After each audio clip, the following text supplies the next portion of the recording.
My daughter texted, "We're skipping your birthday this year. Things are a bit tight, and I need to focus on the kids." I said, "No problem."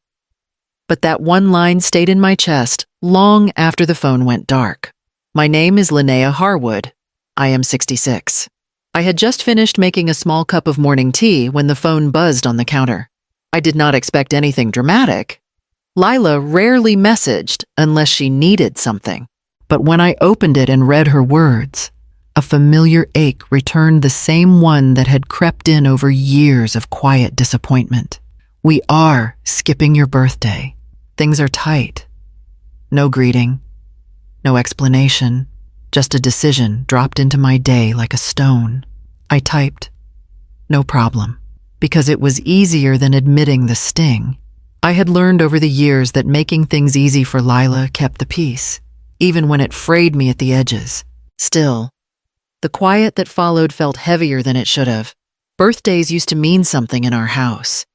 I worked double shifts at the post office when she was little just so she could have balloons, a cake, and one small gift wrapped neatly on the table. I never thought I would be spending this one alone again. I set the phone down, trying to shake it off, but the morning already felt thinner than before. It was the first sign that this birthday would not be the one I pretended to be okay with. I told myself it was just another day. I even said it out loud while tying my hair back, as if hearing the words would make them true. But the kitchen felt too quiet, and the silence made the hours stretch. Around noon, I walked to the small bakery near the corner. The clerk, a young man with dark curls, smiled when he saw me lingering by the display. "Birthday treat," he asked gently. "Something like that," I said. He boxed a single cupcake discounted because the frosting had smudged and handed it over like it was something precious. I thanked him and walked home slow, holding the box steady in my hands. Back in my kitchen, I set the cupcake down and placed one candle in the center. Lighting it felt almost foolish, but I did it anyway. The flame flickered, soft and thin. I remembered Lila at 7 years old, clapping when I brought out her cake after working a double shift at the post office. "Mom, you're magic," she'd said, her little hands dusted with sprinkles. I whispered the memory under my breath, letting it drift away before it hurt too much. My phone stayed dark. No call, say, no quick message, nothing. Later that afternoon, my neighbor, Mrs. Randall, saw me checking the mail. "Did your family spoil you today?" she asked warmly. I smiled the practice smile I always kept ready. "I kept it simple this year." She nodded and went inside, unaware of how carefully I held myself together as the door closed behind her. When evening came, I blew out the candle alone and washed the small dish, trying not to feel the day settling heavy in my chest. A week passed, the kind of week where nothing loud happens but something small keeps tugging at your ribs. I tried to push the birthday out of my mind, but the quiet made it impossible. That morning, I sat at the kitchen table scrolling through a local Tacoma community page. Someone had posted about a garage sale on the North End, and I tapped the comment thread. My finger slipped. A link opened. It was Lila's profile. Public, wide open. She must have changed her settings without noticing. The first photo hit before I could brace myself. Balloons twisting over a long table. Bright colors filling every corner. Lila stood in the center wearing a pale blue dress, smiling wide like nothing in her life had ever felt heavy. Beside her were Devon's parents, arms linked with hers as if they were the ones who raised her. I scrolled slowly, my heart beating harder with each swipe.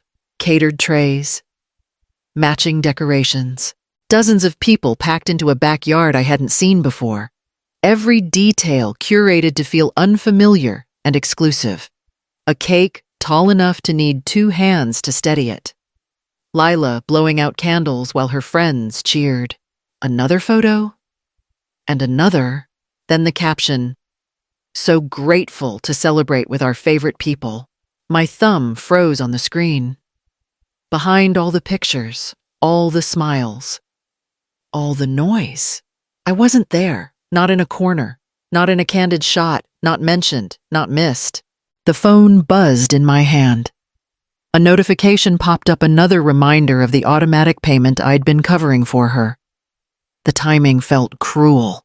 I turned the phone face down on the table and sat completely still, letting the truth settle in the room with me. I sat there with the phone face down, but the pictures kept flashing behind my eyes.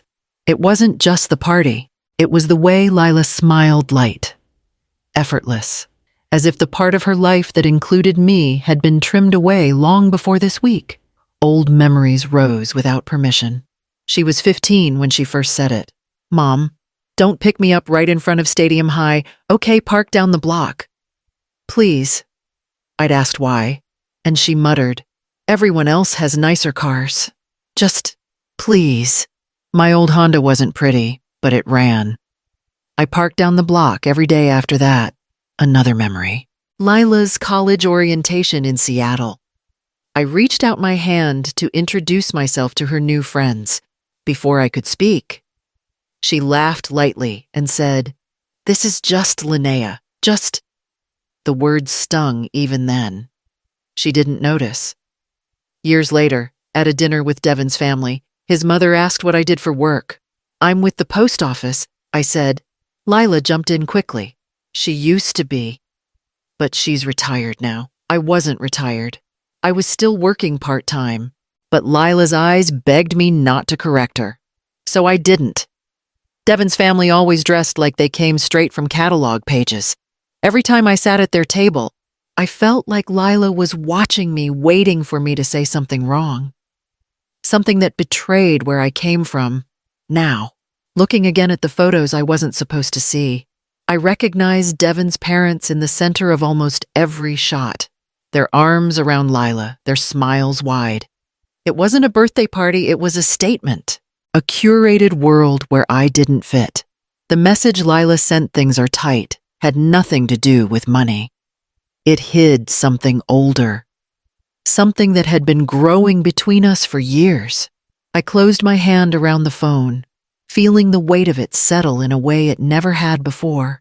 I pulled the stack of bills from the drawer, the way you pull old wounds from a box you've kept hidden too long. My notebook lay open on the kitchen table. The same spot where I used to help Lila with spelling homework. Now it held columns of numbers and little notes I'd written beside them. The first bill was the phone plan, mine and Lila's lines. I'd been paying it quietly for years, hoping it would help without drawing attention. When I called the company, the representative asked, "Are you sure you want to remove 2 lines?" "Ma'am, yes," I said. My voice didn't waver. Next came the partial car insurance I'd been covering. I remembered Lila saying, "Mom, I'll take it over in a month, I promise." That had been almost 3 years ago. When I clicked the cancellation button, the screen asked for confirmation twice. As if I might rethink it, I didn't. Then came a few small recurring charges I hadn't realized: an unused streaming account, a forgotten meal kit subscription, a leftover emergency transfer. Line after line. I followed the trail of every small moment I told myself didn't matter. By the time I reached the bottom of the list, I felt something steady in my chest that hadn't been there in years. My phone buzzed. A text from Lila. Short and distracted. "We might come by next month if things calm down." I stared at it and didn't answer. One by one, I closed tabs and hung up calls. The kitchen growing quieter each time I removed my card from another account. I wasn't angry. I wasn't crying. I was finally stepping out of a role I'd been placed in without ever agreeing to it. When the last cancellation went through, I closed my notebook and sat back, breathing slow and deep, letting the room settle around me. The morning after I canceled everything, I woke expecting my phone to explode. A missed call, a string of messages, something. Nothing came. I made coffee and sat at the table, waiting for the familiar buzz that didn't arrive. The quiet pressed in, not loud, not frightening, just unfamiliar, like a house learning a new rhythm. By late morning, I put on my coat and walked toward the waterfront. The air was cold enough to sting, and the gulls overhead cried in that sharp, distant way that always sounded like warning. I kept checking my phone, sliding it from my pocket, pretending I was just checking the time. Still nothing. At a bench near the pathway, an older man feeding crackers to a dog nodded at me. "You all right?" he asked gently. "I'm fine," I said. Too quickly. He gave me a look that said he didn't believe me, but he didn't push. The dog nudged his hand for more crackers, and I walked on, somewhere between the marina and the old pier. My thoughts drifted to my mother. She never allowed softness. "Stand up straight," she used to say. "Don't rely on anyone. People will disappoint you if you let them." I spent most of my adult life trying to be the opposite, giving, patient, willing, maybe too willing. Back home, the silence followed me through every room. I straightened the throw blanket on the couch, folded a sweater I'd left out, wiped the kitchen counter already clean. I wasn't tidying. I was trying to make the quiet behave. As the evening settled, I sat on the edge of my bed, phone beside me, screen still blank. It wasn't anger I felt. It wasn't relief either. It was the strange, steady awareness that something was shifting, even if I didn't know which way it would break. The pounding started at exactly 9 in the morning, hard, frantic blows that rattled the frame like someone was trying to break it down. I was halfway through pouring a cup of coffee when I froze, the mug trembling in my hand. "Mom, open the door." Lila's voice rang through the hallway. Frantic. She'd rushed over after dealing with early morning daycare chaos and the phone shut off. When I opened it just a few inches, she pushed forward like she might force her way in. I kept my foot braced behind the door. Her eyes were swollen, makeup smeared from crying. She wore a sweatshirt thrown over pajamas, keys still tangled in her fingers. "You cut off my phone," she choked out. "It shut off in the middle of my shift." "Do you understand how dangerous that is?" "I understand perfectly," I said. "And daycare." Her breath hitched. "They called Devin at 6 in the morning. The payment didn't go through. They almost refused to take Noah. Do you know how humiliating that was?" I didn't speak. She filled the silence herself. "And the car insurance notice came. They said it's been partially canceled. Are you trying to sabotage me? Are you really that petty?" Neighbors' doors cracked open down the hall. I pressed the door closer to my side to keep her from stepping in. "This isn't sabotage," I said quietly. She laughed, a sharp, broken sound. "You let me struggle with arrangements that affect Noah's day-to-day care." Lila snapped. "You knew this could have consequences. That isn't what happened." "It is," she snapped. "You don't get to just cut everything without warning. You know we're under pressure right now. You know things are hard for us." "I know you've said things are hard," I replied. "But you didn't say anything about needing help. You didn't even tell me you were struggling." Her jaw clenched. "I shouldn't have to beg my own mother." "I'm not talking about begging," I said. "I'm talking about honesty." She looked stunned, like the word had never been applied to her before. "You canceled everything behind my back," she whispered, fury shaking her voice. "You blindsided me. I've been warning you in small ways for years," I said. "Not with demands, not with threats. With boundaries I hoped you'd hear. You never said anything." "I did. You just didn't listen." Her face crumpled, frustration slipping into desperation. "You know we can't afford setbacks right now. You know what Devin's hours look like, you know us. You know what daycare costs. You're supposed to be on our side. I said, for a long time."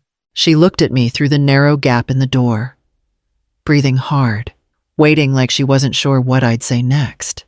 Like the next sentence might decide everything for both of us. I held the door steady and kept my voice steady with it. "Lila," I said softly, "we need to talk about more than phone plans and payments." Her fingers tightened around her keys, and for the first time in years, she didn't have an answer ready. I stepped back from the door and opened it just wide enough for Lila to enter. She brushed past me, wiping her face with the sleeve of her sweatshirt. I didn't ask her to sit, but she did anyway, planting herself at the small table like she'd run out of places to stand. For a moment, neither of us spoke. "You blindsided me," she said again, quieter this time. "You put me in an impossible position." "You're sitting here," I told her gently. "That means the position wasn't impossible." She let out a shaky laugh, the kind that comes from exhaustion, not humor. "You don't understand how hard things are. Then explain it," I said. "Tell me what's really going on." Her jaw tightened. "You wouldn't get it. Try me." Another long silence. Then she rubbed her hands over her face and whispered, "You embarrassed me." The words hung in the air like something heavy. I didn't move. "Embarrassed you how you don't fit," she said, voice cracking. "Devon's family is different. My friends are different. Everyone we spend time with has careers and houses and lives that look put together. I'm trying to upgrade everything. And you show up and it doesn't match." "I don't match," I repeated. She shook her head fast. "It's not that simple. You say things without thinking, Mom. You dress like you don't care. You're too honest. You make people uncomfortable." A sharper pain pushed through my chest, but I kept my voice steady. "People like who?" "My in-laws," she whispered. "My friends. The ones who were at the party. I didn't want you saying something awkward. I didn't want you standing out. I didn't want pictures that looked off. So you didn't invite me," I said. Tears slid down her cheeks. "I didn't invite you because I didn't want to explain you. I didn't want people judging me." There it was, the truth that had been living under every moment between us for years. She covered her face, sobbing harder now. "I'm sorry. I know it sounds awful. I didn't want to lose everything I've been working for." I looked at her, seeing not just cruelty but fear. Fear of not belonging. Fear of appearing small.